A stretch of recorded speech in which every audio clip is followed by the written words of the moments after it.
Most people believe they are being disrespected because others are rude, toxic, manipulative, or insecure. And sometimes that is true. But more often than we are willing to admit, people test you for one simple reason. They are looking for your edges. They are trying to locate where your boundaries begin and where they end. And if they cannot see a boundary clearly, they will keep pushing until they find one. Testing is rarely loud at first. It starts small. A sarcastic comment disguised as humor, a delayed response to something important, a subtle interruption, a joke that crosses a line, a request that assumes your time is unlimited. None of it seems severe, but each moment is a probe. Each moment asks a silent question: how much can I get away with? The problem is not that people test. Testing is human nature. The problem is how you respond to the test. Most people overreact or over-explain. They either explode emotionally, which signals instability, or they justify themselves excessively, which signals insecurity. Both reactions reveal vulnerability, and vulnerability without control invites more pressure. If someone senses that a small comment destabilizes you, they learn something valuable. If someone senses that you rush to defend yourself, they learn something else. They learn that your boundaries are negotiable, that your emotional state is accessible, that you can be moved. People do not test strength the same way they test uncertainty. They test uncertainty because uncertainty looks flexible. It looks like space to occupy. When you laugh nervously at a comment that bothered you instead of addressing it calmly, you teach the room that discomfort does not require adjustment. When you agree to something you resent, instead of declining cleanly, you teach others that your time is expandable.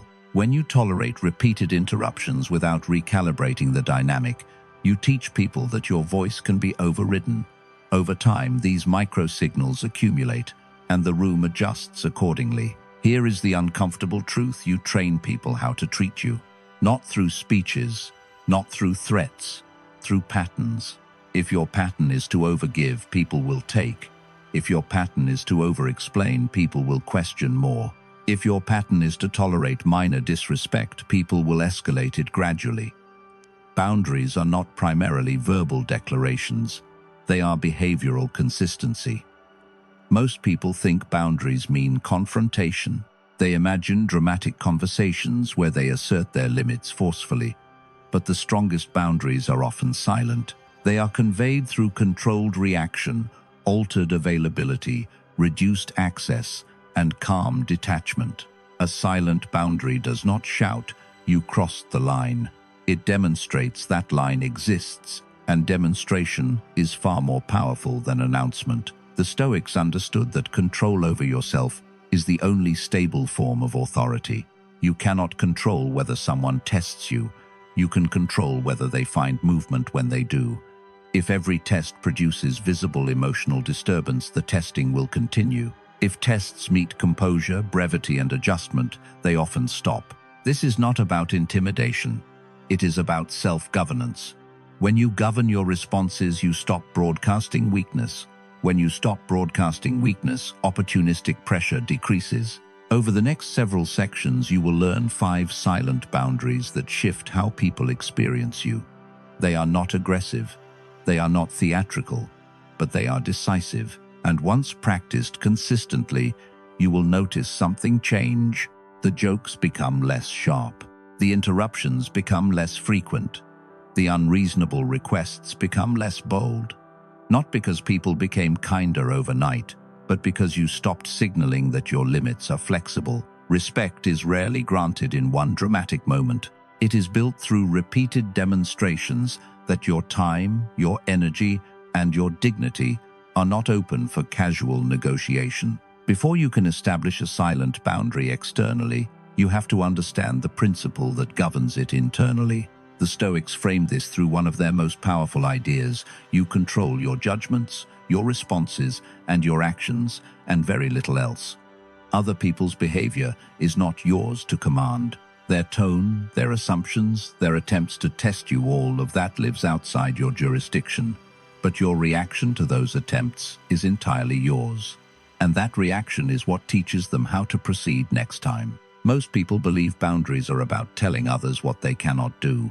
In reality, boundaries are about deciding what you will do when someone crosses a line. That distinction is critical. You cannot stop someone from being disrespectful. You can stop rewarding that disrespect with access, attention, or emotional reaction. You cannot prevent someone from testing you once, but you can determine whether testing you produces results. And behavior that does not produce results tends to fade. People push where there is movement. They escalate where there is flexibility. If your energy shifts dramatically when someone teases you, they learn that teasing moves you. If you scramble to justify yourself when questioned, they learn that questioning unsettles you. If you become anxious when ignored, they learn that withholding attention controls you. Every visible reaction becomes information, and information becomes leverage. Silent boundaries work because they interrupt this feedback loop. When someone tests you and your emotional state remains steady, they receive no useful data. When someone pushes and your response is calm, brief, and firm, they realize the terrain is not as flexible as they assumed. The Stoic discipline here is simple, but demanding. Do not allow external behavior to dictate your internal order.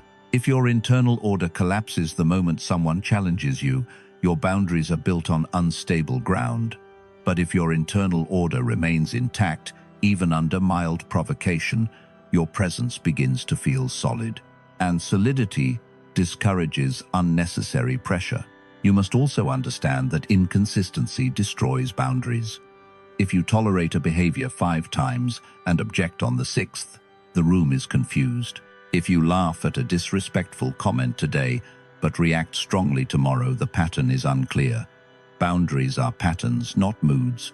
They are expressed through repeated, predictable discipline. This is why emotional self-regulation is the foundation of respect.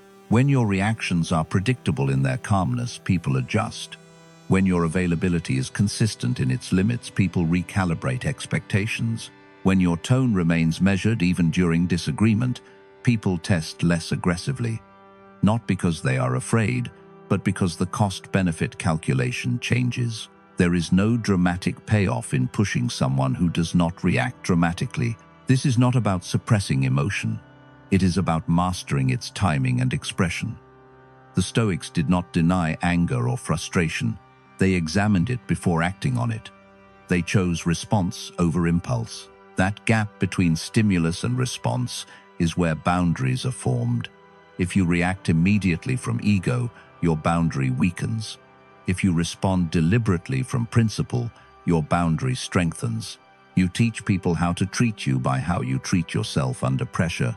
If you abandon your own standards to avoid discomfort, others will sense it. If you maintain your standards calmly, even when uncomfortable, others adapt. The 5 silent boundaries ahead are not techniques for controlling others. They are disciplines for controlling yourself so thoroughly that others must recalibrate around you. And once that recalibration begins, the testing decreases, not because the world changed, but because you did. The first silent boundary that stops people from testing you is simple but powerful: no immediate reaction. When someone pushes your limits, the instinct is to respond instantly. A sharp comment appears and you defend yourself. A sarcastic joke lands and you fire back. A subtle disrespect surfaces and your face tightens. That immediacy feels natural, even justified. But immediate reaction gives the other person exactly what they were probing for: movement. Movement confirms vulnerability. If a single remark can shift your tone, your posture, or your emotional state, the test was successful. And successful tests tend to be repeated. Silent strength does something different. It delays. When someone says something provocative, you do not rush to correct it. When someone challenges you, you do not jump into explanation. You pause. That pause is not weakness. It is control. It communicates that your emotional system is not accessible on demand.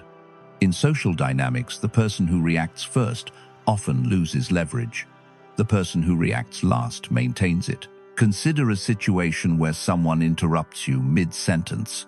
Most people either become visibly annoyed or rush to reclaim the floor. Both responses reveal irritation. Instead, you stop speaking. You look at them calmly. You allow them to finish. Then you resume your point without hostility. That measured response resets the dynamic without drama.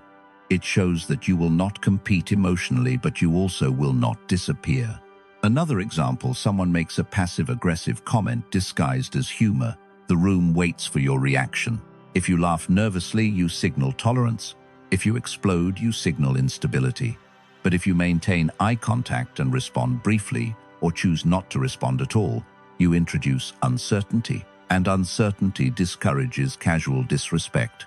The Stoics understood that it is not the event that disturbs us, but our judgment about it. If you interpret every slight as a threat to your identity, you will react constantly. But if you view small provocations as tests of your discipline, you gain perspective. The test becomes an opportunity to demonstrate control rather than insecurity. Practically, this boundary begins with a 3-second rule. When provoked, do nothing for 3 seconds. Breathe. Let your nervous system settle. Observe your impulse to react.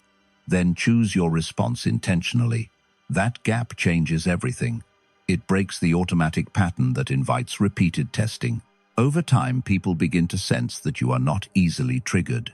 They may attempt 1 or 2 small pushes, but when those pushes produce calm instead of chaos, they lose interest. Emotional volatility attracts pressure. Emotional steadiness discourages it. No immediate reaction does not mean silence forever. It means you decide if the moment deserves engagement. And that decision is yours alone. When people realize that your reactions are not automatic but deliberate, they approach you differently. They test less. Because they understand, consciously or not, that your boundaries are not emotional, they are disciplined. The second silent boundary that stops people from testing you is this: stop over-explaining.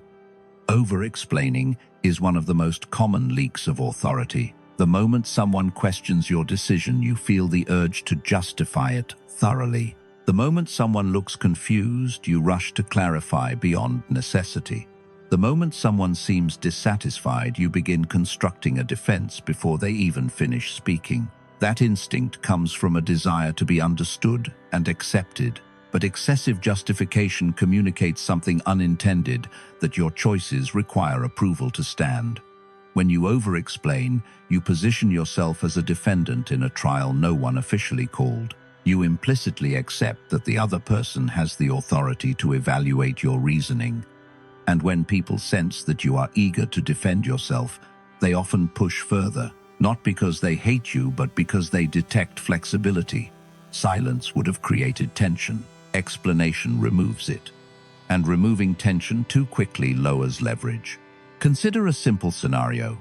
Someone asks why you cannot attend an event. Most people respond with a detailed explanation: workload fatigue, prior commitments, personal reasons. The subtext becomes, please understand, please validate my decision. A stronger boundary sounds different: I can't make it. Pause. No elaborate justification. No apology for existing, just clarity. If the other person presses further, you repeat calmly, it doesn't work for me. That repetition is not hostility, it is consistency. And consistency teaches people that your decisions are not negotiable through pressure. The Stoics practiced clarity of speech. They believed that words should serve purpose, not ego preservation. When you speak more than necessary, you are often trying to protect your image. But image protection is fragile. Character does not require excessive explanation.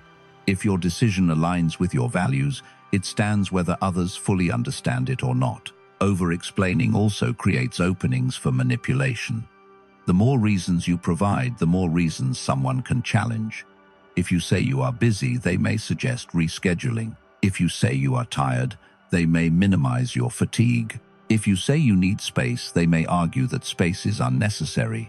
But if your answer is concise and calm, there is less surface area for debate. Brevity reduces vulnerability. This boundary becomes especially powerful in emotionally charged situations. When someone accuses you of being distant or different, the impulse is to narrate your internal changes. But detailed narration invites commentary. Instead, you can respond simply, I've made some adjustments. And stop. The silence that follows may feel uncomfortable, but discomfort is not danger. It is recalibration. Practicing this boundary requires discipline. Notice when you begin adding unnecessary context to a decision. Notice when you start defending yourself before being attacked. Slow down. Ask yourself whether the extra explanation strengthens your position or weakens it. In most cases, it weakens it. When you stop over-explaining, something subtle happens. People sense that your choices are anchored internally rather than negotiated externally. They push less because pushing yields little change. Your words become firmer not through aggression but through restraint. And restraint, repeated consistently, builds respect. The third silent boundary, and the one that changes dynamics most dramatically, is this: withdraw access. Not emotionally punish, not create drama, not announce that you are pulling away. Simply reduce access. When someone repeatedly tests you, most people make the mistake of increasing communication when they feel disrespected. They explain more, they argue more, they try harder to be understood. But increased access rewards poor behavior. It teaches the other person that pushing your limits earns them more of your time, more of your attention, more of your emotional energy. And attention is currency. When you continue giving it after being tested, you finance the very behavior you dislike. Silent withdrawal recalibrates that equation. If someone repeatedly interrupts you, you stop engaging them with the same openness. If someone makes sarcastic comments, you shorten your interactions. If someone pushes your availability, you reduce it. You do not announce, "I'm setting a boundary." You simply adjust your behavior. Less access, fewer explanations, shorter replies, slower responses. What makes this powerful is that it removes reinforcement. Human behavior adapts to reinforcement. When testing produces attention, it continues. When testing produces distance, it often fades. This is not manipulation, it is alignment. You are aligning your energy with your standards. If someone does not treat your time or presence with respect, they receive less of it. The Stoics practiced detachment not as revenge, but as self-preservation. They understood that not every environment deserves equal emotional investment. Marcus Aurelius reminded himself not to be dragged into the chaos of others' impulses. Withdrawal is a form of that discipline. It says, "I will not allow repeated disrespect to occupy my mental space." Consider how this plays out practically. Someone consistently makes dismissive remarks about your goals. You could argue every time. You could attempt to convince them of your vision, or you could reduce what you share with them. Stop offering details. Stop seeking their feedback. Stop inviting their commentary. Over time, they notice the shift, and whether consciously or not, they recognize that access to your inner world is conditional. That realization alone often reduces testing. Another example, someone pushes your schedule repeatedly, expecting immediate responses and constant availability. Instead of complaining about it, you change your response pattern. You reply when convenient. You decline what does not align. Calmly, without justification loops. That quiet consistency forces recalibration.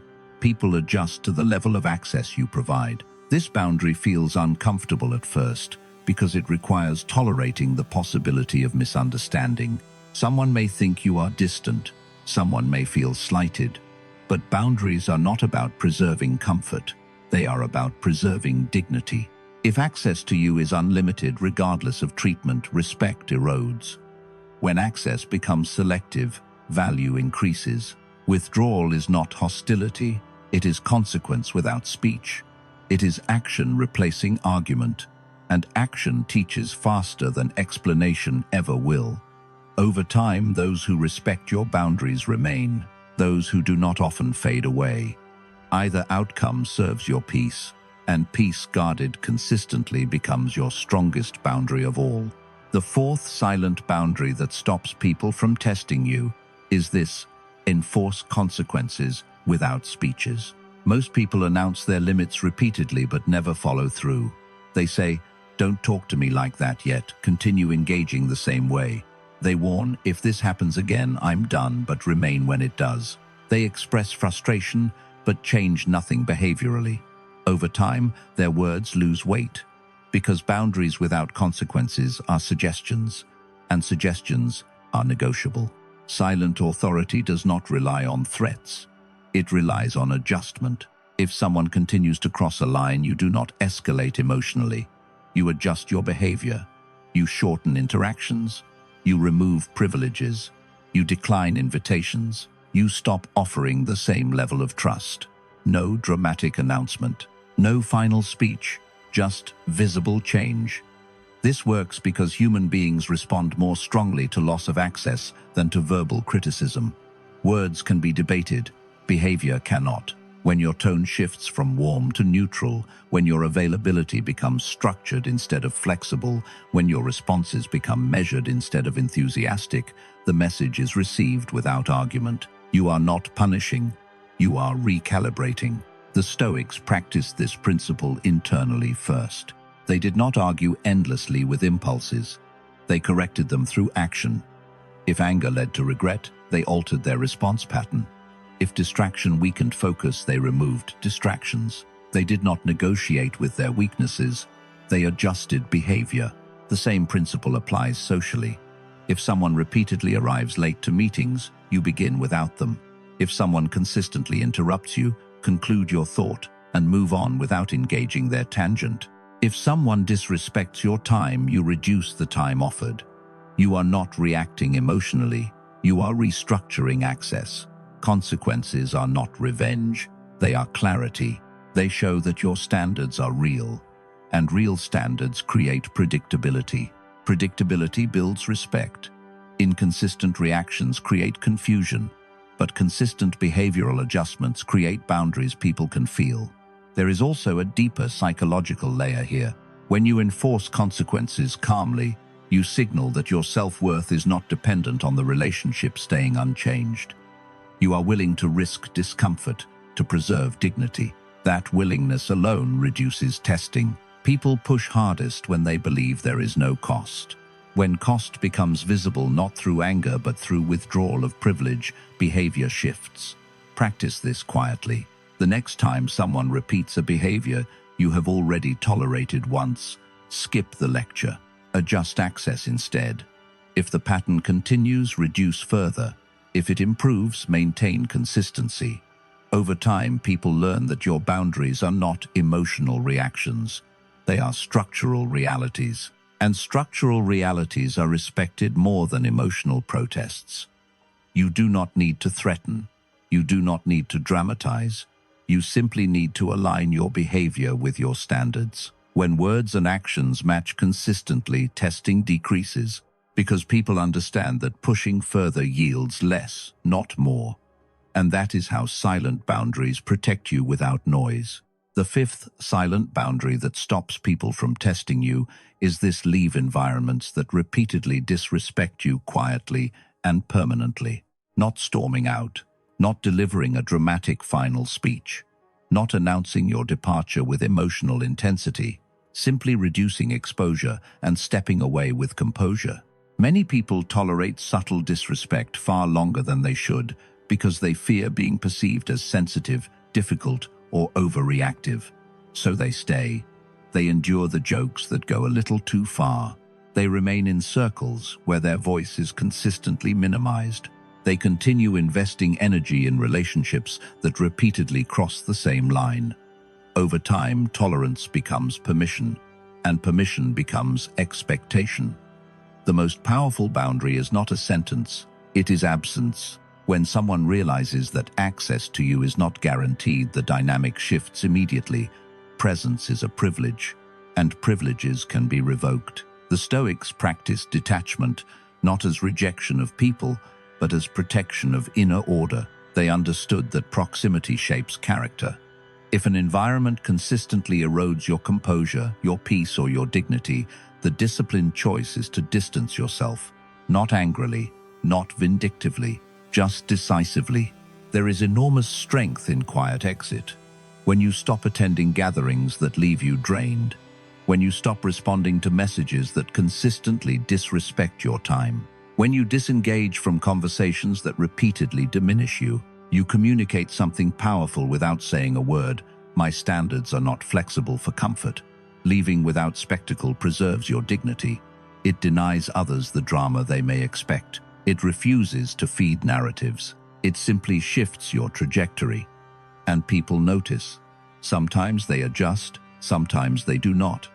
Either outcome clarifies who belongs in your life. This boundary requires courage because it forces you to tolerate uncertainty. You may lose proximity, you may lose familiarity, but you gain stability, and stability compounds over time. When your presence becomes selective, your value increases, not artificially, naturally, because you are no longer available to environments that test you casually. Over time, people begin to associate you with intentional presence rather than passive availability.